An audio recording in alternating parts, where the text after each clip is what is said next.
Steve Xiao from Microsoft is here as well. Just take your seat in front of the name. Don Dodge from Google. He's a developer advocate for Google, formerly with Microsoft Startup Evangelist, and has been a part of companies like Napster, Alta Vista, Forte Software, and a number of others, also as an investor. We've got Corrado Tomasoni. Did I say that right? Yeah, that's it. Wow, first time. He's with Braintree PayPal and works globally with startup accelerators. We've got Paul Schwartz from American Airlines. He works as a strategic partnership lead for American Airlines, works with a lot of startups, travels on the airlines quite a bit as he jumps from city to city, working with a number of businesses. Did I forget anyone? No, good. Excellent. You guys take it away. All right, thank you very much. Yep.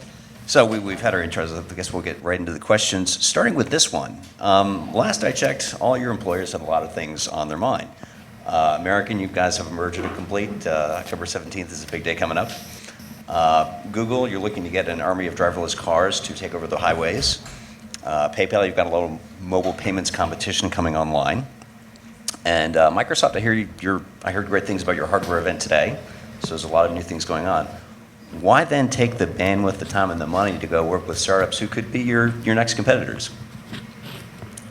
You all can answer that whatever word you like. Easy question.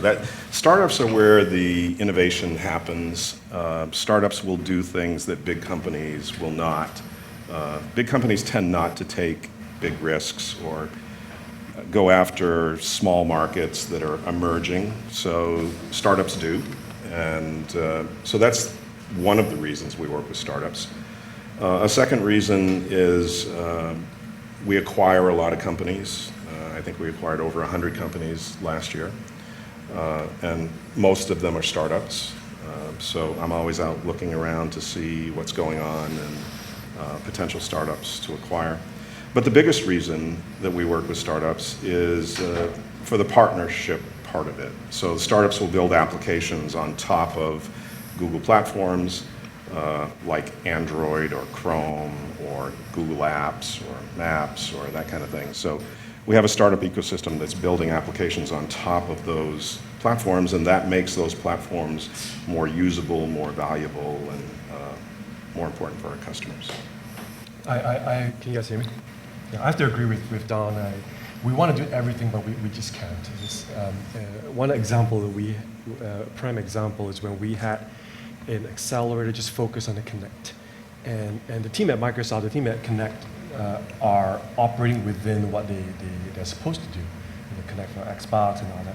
But that technology could push the envelope as far as what Connect can do. So when we ran an accelerator, we had people applying it to healthcare, to interior design and all that. And the team at Microsoft can do that. We didn't have the bandwidth to do that. So when we open up the platform and work with startups, we get to push our technology much further. Yeah, if I go to let's say more on the payments and monetization side, basically, payments is basically everywhere. So I mean, whatever kind of merchants or startups could need payments in their business model and their monetization model. So one of the main goals is definitely the platform adoption. So I mean, being sure that the products that we have on the payment side could adapt to the startups ecosystem, adapt to the kind of business model that are coming up. So that's one of the main reasons, and one of the main reasons because we are working and leveraging partners globally in order to identify high growth, early stage potential startups. And of course, another main reason is looking for interesting business model or startups or technologies. We acquired quite a significant number of startups. It comes to my mind Car.io during the past few years. We integrated that products in our PayPal consumer app. We acquired many other startups recently, not only in the payments industry. So it's many goals, many different let's say, objectives while we are working with startups. We strongly believe that also the next kind of potential innovation can come from this area. I'm going to echo the same themes. One, it's a great way for us to bring innovation internally into American as we make connections to departments, whether it's HR, marketing, sales, employee safety. Also, startups, small businesses are an important piece of our revenue and customer base. So we're always looking for ways to support that. And the third way is it's a great way for us to build brand loyalty at a very early stage with really promising up-and-coming startups. And so our hope is as companies continue to grow, raise money, expand with headcount, we can support them in other ways with travel grants, perks, and build that loyalty very early. So yeah, let's talk about how this breaks down, because some of you have mentioned various programs you have ongoing that individual startups can tap into, and other ones it sounds like there's more one-at-a-time collaborations. How does that break down with each of your companies? Google has several programs for startups. One of them is called Google Launchpad. And these launch pads are all over the world. We have innovation tech centers in major cities in Europe and Asia. The launch pad is for startups, and it's kind of like an incubator, but not really. We provide design assistance, technical assistance, give them free usage of the platforms, Google Cloud and App Engine and those sorts of things. Then there are a bunch of product-specific programs. Like Google Cloud has its own program for startups that they help encourage, and Gmail does, and Android does. So there are a variety of ways that we reach out to startups and try to help them be successful. And my job at Google is in developer relations. That means I work with developers and help them be successful using Google technology. So that tends to be more fixing bugs or helping them with technical assistance get around something, and just general assistance. Yeah, if I can tap in, I mean, basically, we drive many programs, again, for startups directly. We launched at the end of 2013 Startup Blueprint. I launched it from across 3 different regions, so North America, Europe, and Asia. We have now more than 1,400 startups in the program. And basically, we strongly believe in working with partners. So we partner since the beginning, since the launch of this program, with top accelerators, incubators, and venture capitalists. So like Google Ventures, including Y Combinator, Techstars, 500 Startups. All these partners, we strongly believe that are doing a great job. So we select the partners, we work with them in order to provide to their portfolio startups really exclusive kind of benefits. So we believe that we are not losing money if you are giving free fees at the beginning of their journey, but we are helping them to grow and potentially grow together. A good thing, a positive thing for working in payments is really that you are in revenue sharing with the businesses that you are working with. So at the beginning of their adventure, we strongly believe that we can support them in this way. We can provide a white glove service, and that's one of the initiatives that we are driving for really high growth potential startups. Another interesting one is Start Tank. So we have 2 innovation spaces. We call them innovation spaces more than accelerators because we don't take equity, so we don't invest directly in the startups. They are live in London, UK, and Chennai in India. So we host startups for 6 months, 5 to 6 startups, helping them, giving back to the community. I mean, building a program that is actually able to listen to what are their needs, and we select them with the criteria of what can we provide to the startups. Is there a business value in our organization that can be leveraged in order to help them growing? And if there is this kind of value, then we admit them to the program. And they are now live, and these are just 2 of the 3 main initiatives. And then, of course, we stay close to the ecosystem, to the whole ecosystem, with developer evangelists, with startups advocates that are present across all the 3 main regions, and working on a daily basis with the portfolio of our partners, or the partners part of the programs we are working on. So at Microsoft, we have a program called BizSpark, and it's very much like how you get free software with universities through your university. We give access to our software to startups through this program, and that's our programmatic, our breadth engagement with the community, because there's just too many startups for us to get on the phone with. And then on top of that, beyond that, when we try our best to get to know the startup more, find out what business problems they're trying to solve, and then we introduce them to the right people, start broker the right conversation for them. And for example, if they are building something on Azure and they are burning upwards of thousands of dollars, we have programs to help fund them for things like that. So. And Paul? At American, we have a number of resources that are available to startups, and it all rolls up under an umbrella that we call our innovator initiatives. So under that, we sponsor about 40 organizations now throughout the U.S., accelerators, incubators, publications like TechCo, accelerators like TechStars, Mass Challenge, Tech Wildcatters, anything that helps provide financing, coaching, mentoring. And then in addition to that, we provide travel grants to seed pre-A companies to help meet with investors, get that face-to-face meeting to help close sales deals. Also, we now feature an innovative up-and-coming startup every month in our American Way magazine. So we have a dedicated article called The Innovator, and actually Frank at TechCo here is been kind enough to write the articles for us on a monthly basis, but incredible exposure for the company we select. It goes on every seat, every plane for 30 days. It's really been life-changing for the companies that we've featured in that article, has significantly helped push them forward. In addition to that, we try to make connections to departments at American. Can we pilot it, provide advice? So again, it's a great way to provide validation for these startups.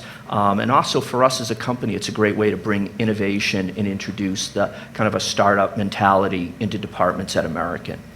And then over the last year and a half, we've been networking pretty heavily with venture capital firms, looking to support late-stage startups, their portfolio companies, that meet a certain criteria, and we provide the top travelers in those companies with incredible perks on American or travel benefits, such as Admirals Club memberships and status upgrades.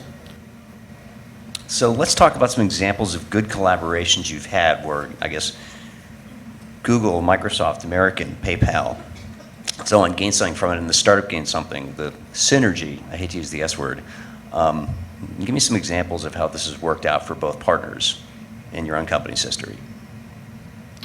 So I can give you a couple examples how we've made connections to departments at American, and it's been extremely beneficial, not only for the company, but for us as a company, but also for the startup. There was a company that came out of Mass Challenge a few years back called Strong Arm, and they make a device that helps put people in the perfect posture when lifting heavy devices or heavy weights. And we introduced them to our cargo team at American. They came in, piloted their product based on feedback. They tweaked it, came back again, and we're in talks now to further explore the possibility of using their device for our cargo handlers to help prevent back injuries. And one other company could be a simple company that came out of TechStars cloud program this year, called Cardile. They make a kiosk that allows an individual to buy a retail gift card and make a customized card on the spot. And so they have tried to break into the retail market, but they're also looking to set up their kiosks on corporate campuses. And so we've kind of stepped forward. We're actually bringing them in for a demo at our headquarters in Dallas this month, with the hopes of having their machine set up in our corporate cafeteria, which hopefully will give them validation and kind of set the ball rolling to open up other corporations to come in and have their kiosks in their headquarters. At Microsoft, I mentioned about the Connect example. Please. A few years ago, we did an accelerator focus on Connect, and we invited teams to apply for it, and it was done in partnership with TechStars. And one of the companies that came out of it was a company that turned the Connect turned any surface into a touch-enabled surface area. And we at Microsoft, we like to believe that we are not just contributing technical resources, but also business in a very well-rounded fashion. So what we did with them was not only did we bring engineers from Connect to sit down with the startup to help them, figure out what they want to do, because it's definitely something that Microsoft doesn't ship. And we also opened up biz dev opportunities to them. And I'm not sure if you know this, but in Redmond, in Washington State, there's probably in the neighborhood of 150 buildings. In each building, we're talking about a good 30 conference rooms. So this technology would turn any whiteboard into a touch whiteboard. So that opened up a lot of a lot of opportunities for that. So that was one very well-rounded example that I can think of right off the top of my head. And Don? There's several examples. Probably the most popular and wildly successful one was Android. Android was a small startup founded by Rich Miner and Andy Rubin, and it was a tiny little startup, and they were trying to do something like the Palm thing or phone. And so we acquired them when they were just a small company, and obviously Android has been pretty successful. Google Maps was like that. We acquired a company that started doing mapping, and they were just a tiny little company, and we Was that acquired them. Keyhole? Keyhole, yeah. Yes, okay. Yeah. And there are several other examples like that in acquisitions. On another note, we have Google Apps Marketplace, which is an online marketplace for apps, and it provides distribution for your application to Google customers, big customers, and small. And we were so successful with Google Apps Marketplace that I was sort of keeping track of the companies that we brought into the marketplace, and they were getting acquired very rapidly. There were these little startups with little apps, and they put them on the Google Apps Marketplace, and their revenues took off, and they started getting acquired. It was like one every 2 weeks was getting acquired. So I had to go out and find more companies to bring into the marketplace. So that's a good way for startups to get their application out there in front of Google customers and build the revenue, and in the process help us build a more attractive computing platform. Yeah. What I was saying, we have several possible examples as well. So I mean, from the purely kind of product integration, as I mentioned, we acquired car.io, and then the product naturally fit into the PayPal consumer app, and it has been integrated in order to scan credit card directly, as it has been shown yesterday by a colleague. Then we have other examples like directly coming from the program, so directly coming from Startup Blueprint. We have successful startups in the North American market like Eat Street or like Parkwiz that are transacting a lot. They're, let's say, really leveraging our benefits at the beginning of their journey. They are consolidated startups with significant funding, already over $10 million. We have many other examples coming from the program across all the other regions, so across Europe and APAC, but it comes to my mind also a couple of other interesting other ways to collaborate. So in Start Tank London, we are now at the third cycle. Two of the startups that has been hosted during the past cycle, like Locals, were coming from Australia. They moved to the UK in order to expand their market. They have been the business opportunity. They found a business opportunity in collaboration with us in order to potentially expand their market in the UK.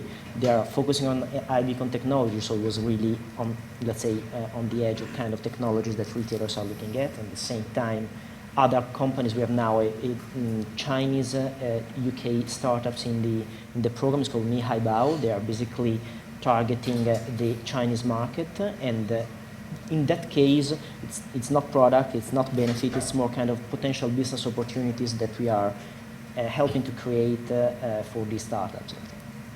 So what should a startup know before they come to one of your companies, perhaps one of the startups in this room? What's your sort of one-sentence bit of advice if they're going to pitch some sort of collaboration, assuming it's not just tapping into an existing program? I get those kinds of emails every week, sometimes every day. And I tell startups, build a business that's valuable to you, and innovate and do things that Google is not doing, using Google platforms like Maps or Android or Chrome or Google Apps or Maps or any of those sorts of things. Build something innovative on top of that, and get it out into the marketplace, and you'll get attention. Google does acquire a lot of companies, and typically we don't acquire vertical applications. So for example, CRM, customer relationship management, or Salesforce automation, or there's a million of these vertical markets. We don't tend to acquire those sorts of companies because that's not our business. We don't sell vertical applications or industry-specific applications.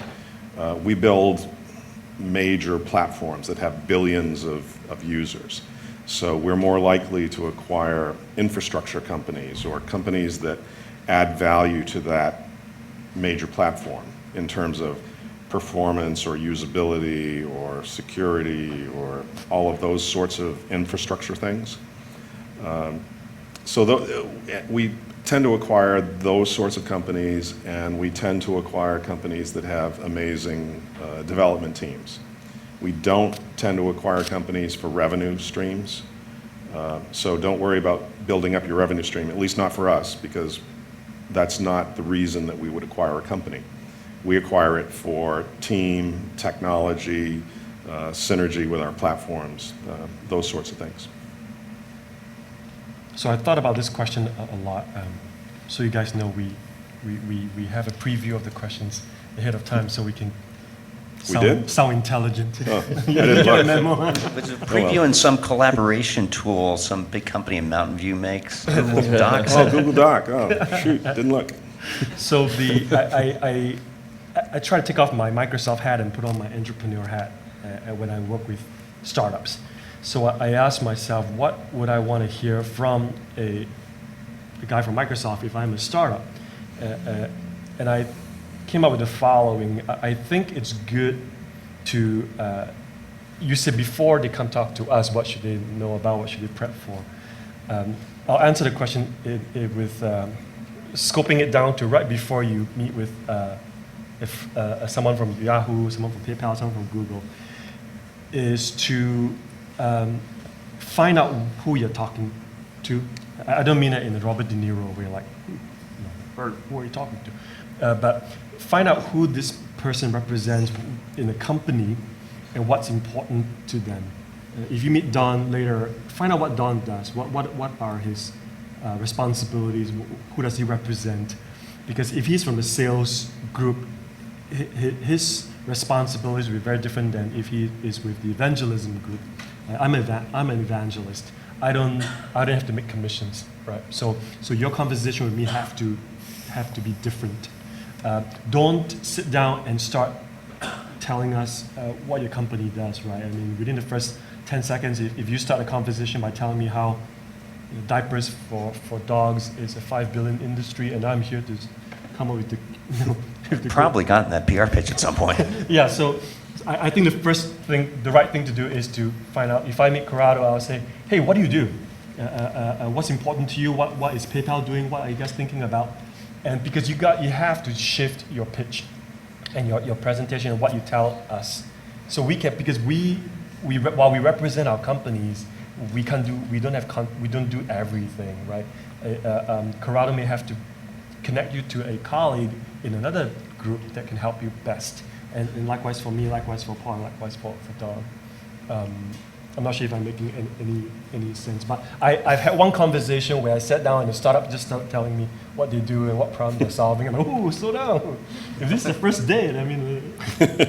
Over-rehearse the elevator speech. There you go, yeah. That's important for startups that are approaching investors too, VCs or things. Start with the problem you're solving.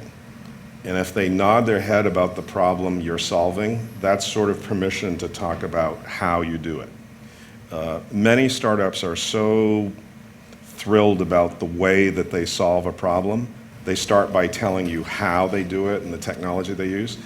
And the simple thing is, if we're not interested in the problem you're solving, we have absolutely no interest in how you do it.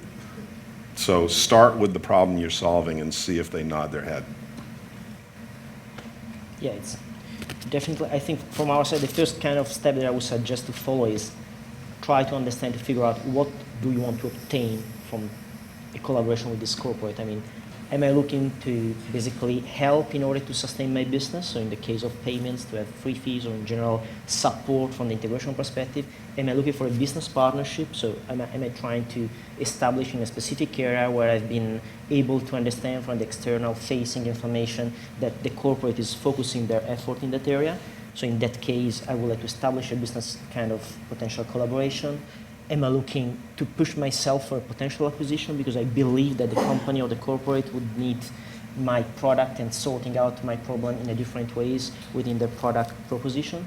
So try to make this kind of homework in order to identify what you really want to obtain. And then there are people like us, like people in our teams that are external facing, that are directly engaging this audience, the audience of startups and developers, and then, as the CEO was saying, can directly dispatch internally, figuring out if what you are looking at makes sense for us, in which direction, involving which kind of colleagues. We are talking about thousands of people companies with many groups, different focuses, and it's very important to try to understand and try to figure out who's the right stakeholder to talk with within this kind of companies. If your conversation must involve someone on the sales team on our side, someone who makes commission, find out when the fiscal year, how the fiscal year runs in the company, because different points of the quarter, people have different pressure to hit their quota, and they'll be more willing to collaborate with you if it means something for them. And this is not just our company, any company, right? So if you're approaching me towards the end of June, and I am running around with my head chopped off, with my hair on fire, trying to meet my numbers, and you are presenting something that is going to distract my work and my bonus, that will be bad timing. So if you can, find out what's important to the person that you're interfacing with, and see how you both can help each other. Good point. And Paul? Echoing the same things, just be prepared. We have a small team that's focused on startups and entrepreneurs. And so, one, I love companies that are persistent. I might not be able to get back to you right away, but the companies that stay on me, I'll always return the call. I come from the sales side, so I love the persistence. And for me, it's a direct correlation to success. Don't be afraid to stay on me. And I'll try and get on, or I have a colleague out in San Francisco. We have a team in Dallas where we're headquartered. We always try and follow up if we want to proceed with a phone call. And I would just say, be prepared, come to the table with a specific ask that you're looking for. It helps speed up the process and will help us push you in the right direction. Paul brings up two good points, Paul and Steve. Be specific in your ask. We like to help people, but we can't push on a rope. You got to give us something to pull on. So be very specific in what you're asking. Don't send an email and say, oh, can we sit down and have coffee? None of us have time to sit down and have coffee. You got to be very specific about what you're doing and what you want. That's number one. Steve talked about timing. Timing is huge. They have to be ready to listen.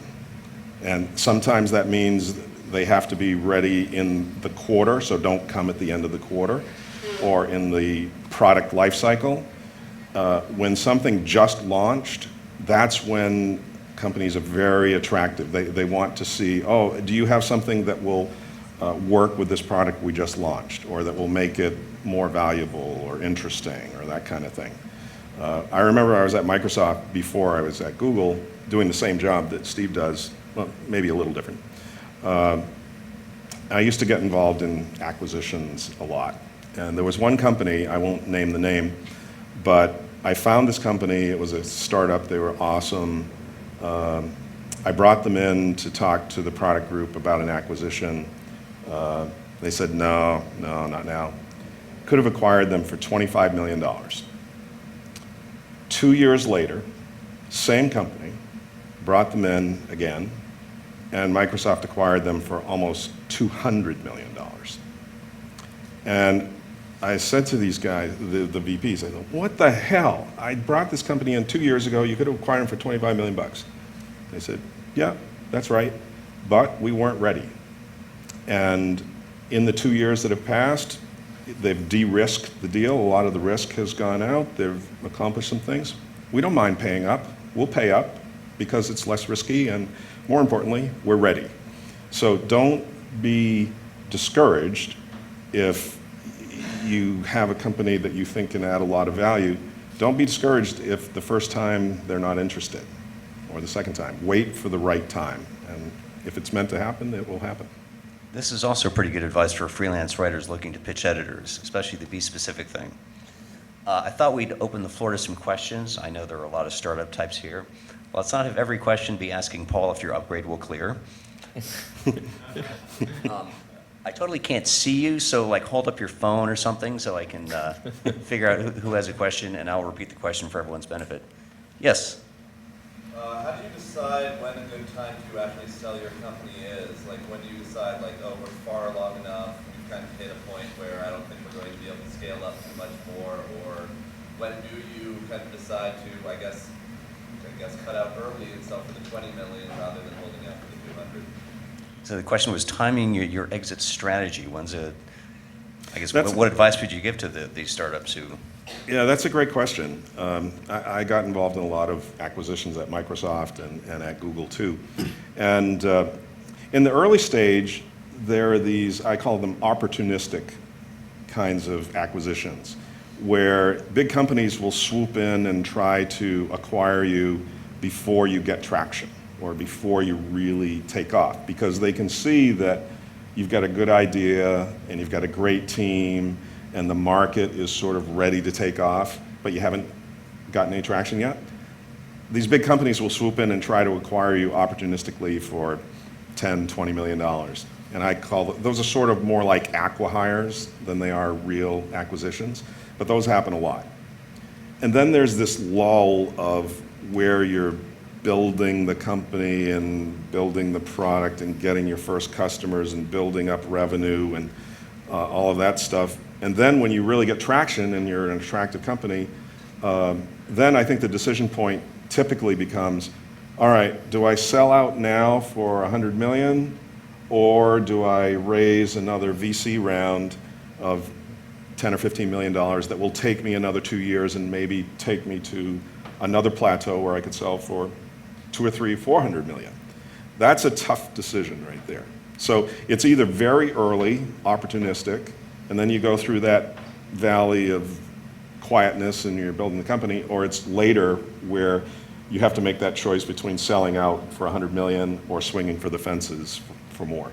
That seems like a good decision. Which one? Either. Oh, yeah. Well, it's nice work if you can get it. I think focusing, over-indexing on how do I build a company to be bought, it could distract a startup very easily. I think your focus should be how am I going to make a kick-ass product that would make the companies come to me, and then the negotiation will be much easier. I brought a director from our M&A group to Techstar Seattle and to give a talk and open the kimono, so to speak, to talk about what should startups know about corporate acquisitions. And obviously we try to be as put things as gently as possible. But Brian, within the first, I think you may know Brian Schultz. Brian, within the first 2 minutes, said, "Don't come to us. We'll find you." And I almost fell off my chair because I'm like, "Oh man," they probably got up their seats and left. And what his point was, if your product is good and you have traction, we'll find you. You'll get enough attention on the app store, in the marketplace, in the press, or whatever. And there are groups in our big corporations that are constantly out looking at great solutions. If your solution hasn't risen to that, hasn't been discovered or risen to that visibility, maybe that's something you need to think about. But we have a company that was formed by they sort of cheated. They didn't cheat, but they were from Microsoft. When they were at Microsoft, they identified a few gaps in one of our platforms. So they left Microsoft to build a solution to fill that gap. And they got themselves noticed, and it was quite clear when they finished the very solid MVP that either Microsoft can spend millions and millions of dollars building our own, or just go buy them for a fraction of the price. Just give them their employee badges back? Yeah, just give them their employee badges back, and they're happy campers. Do you have anything to add on that, or? Yeah, I mean, you summarized pretty much all the years. I mean, it depends. I would add a more kind of, let's say, general feedback that it really depends what you want to achieve. Again, I mean, being in a position where the corporate is looking for you, it's the best position for whatever kind of potential that you may have. And this is the first kind of feedback. The second thing is like, why do I want to sell now? So versus waiting, it's like because I want just to monetize what I've built so far, or because I don't believe that I can grow more. I mean, there are many, many different factors I think that you have to consider before deciding to approach or to, let's say, to looking for an exit opportunity. I would add that you guys being here is the correct step. Presenting, networking, don't you think Don and myself and Corrado and Paul are like looking at each of your presentations like last night? We are taking mental notes, right? And then we'll send a message back, and if there's something interesting, we'll tell one of our colleagues in the right group. Maybe for me, it's the guys at the office, maybe it's the Dynamics team, and tell them, hey, saw a great company at Celebrate 2005. Here's their card, check them out. Right? So you guys are, the mere fact that you're sitting here, bring visibility to your own startup is I think, is the absolute right step. I have no money to invest, but if your product works really well or disastrously badly, I could write about you. All the way in the back there. Don, you mentioned earlier building on top of existing products that are valuable to your companies plus the new, but say Google Maps or Gmail or whatever. Curious on your point of views around the dependency of that and potential of that can potentially shutting off for a little bit or not allowing access to that platform, think Meerkat and getting cut off, if you will, for Twitter and scenarios like that. I'm curious. Would love your take on positives and negatives on that. Yeah, there are positives and Let me negatives. repeat. The question was about platform risk, which I believe somebody mentioned yesterday, noting that Twitter has had a history of, go build with this. Oh, no, don't do that. So, you know, what's your advice to a startup who doesn't want to get stuck in a Meerkat-esque position? Yeah, platform risk has several dimensions. Twitter is probably the worst, but there are other platforms that Apple's not so great either, that will cut off access to things.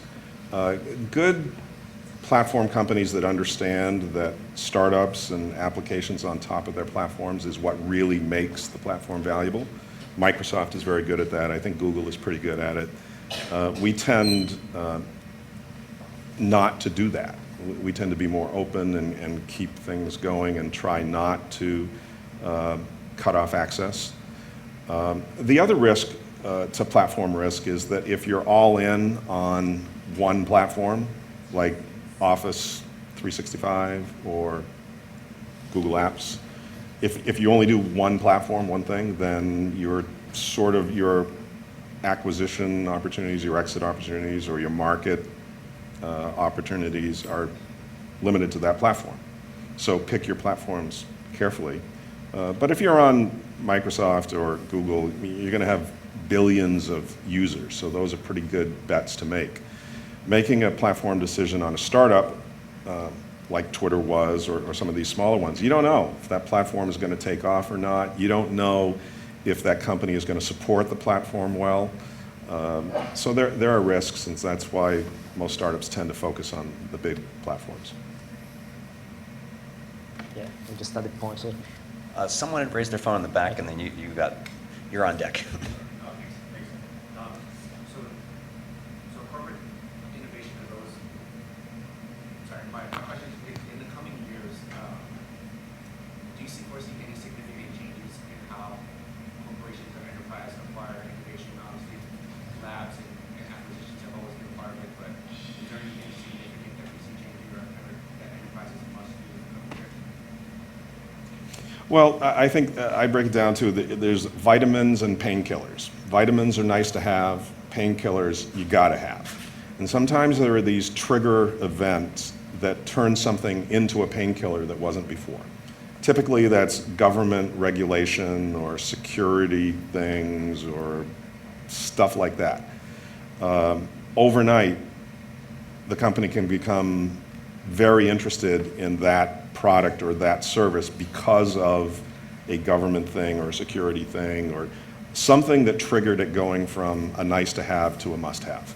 And you can't predict those things. So if we could, we would have acquired them before this happened, but we don't know. But generally, no, I don't think there's going to be any big difference in how we acquire innovation. Steve and I are out on the road all the time looking.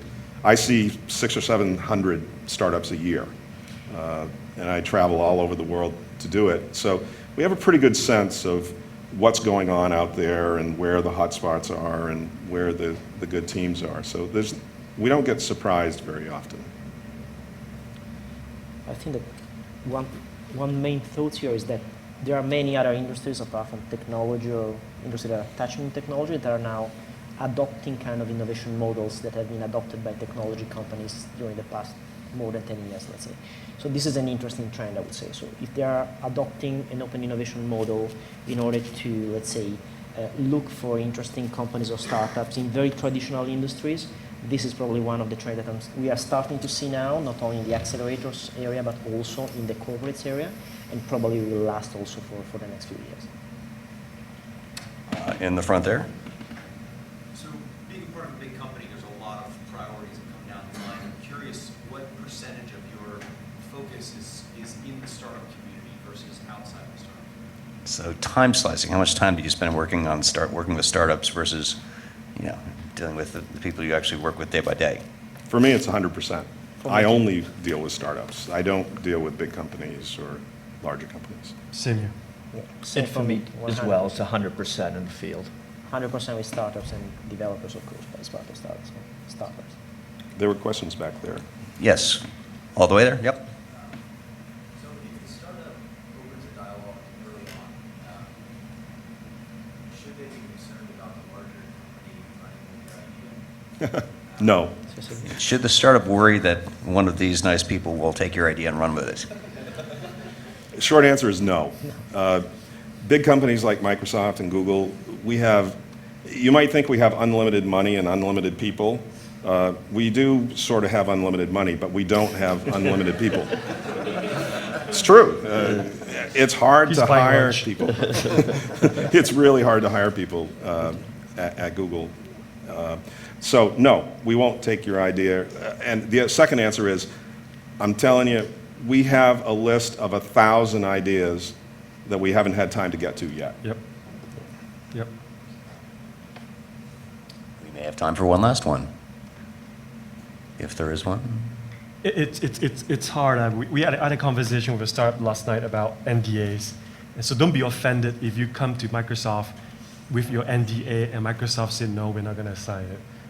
And then in return, we'll give you our NDA and make you sign it. You have to sign that just to get in the door, right? It's very common. It's very common because I'm not authorized to sign your NDA for Microsoft. It's like 120K employees, right? But there's no risk. I don't think there's any risk of us going, ooh, that's a great idea, tell me more. That Silicon Valley episode was not actually true. No, I don't think so. No. For the record, I sign all of my NDAs as Walt Mossberg. Our time is up. Thank you very much. Thank you for the questions.